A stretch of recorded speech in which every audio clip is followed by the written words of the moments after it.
What occurred over Lithuania yesterday or the day before was brief in duration, 18 seconds, barely 700 meters, but profound in significance. An Su-30 fighter and an Il-78 aerial refueling tanker crossed from the Russian exclave of Kaliningrad into NATO airspace near Kybati, and the incursion was detected in Spanish Eurofighter Typhoons under the Baltic air policing mission was scrambled immediately. Russia denies it, as it denies all such trespass.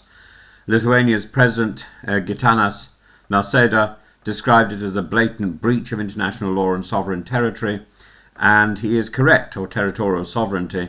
And the geography is instructive. Kaliningrad, sandwiched between Poland and Lithuania, is heavily militarized with advanced strike capabilities pointed directly at Europe. Is also where Russia has recently rehearsed nuclear delivery scenarios. Airspace violations here are not casual. The pattern is now unmistakable. In September, 3 Russian jets entered Estonia's airspace for 12 minutes. Shortly before that, more than 20 Russian drones crossed into Poland, prompting the first kinetic engagement between NATO and Russian hardware since the full-scale invasion of Ukraine. Denmark and Norway have reported similar encroachments, sometimes linked to drone activity near major airports. Romania has protested over flights near its border. These events are joined by unexplained incursions from Belarus. Even smuggler balloons have been used to disrupt Lithuanian airspace and airports.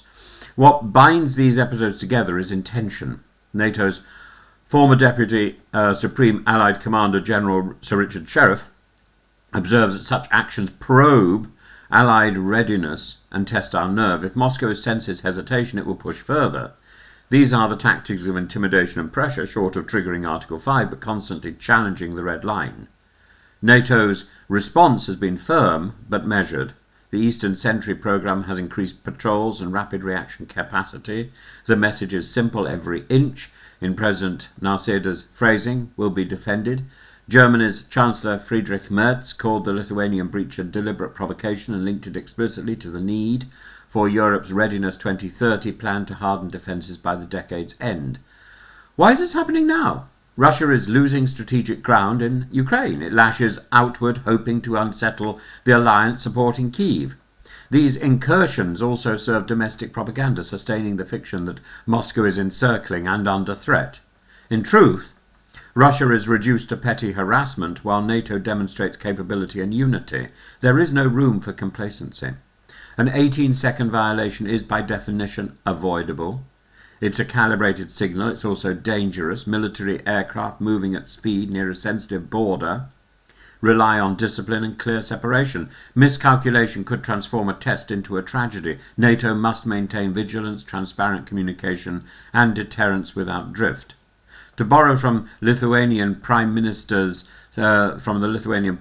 stark expression, a state that flies armed fighters into a neighbour's airspace during an ongoing war and denies it afterwards behaves like a terrorist.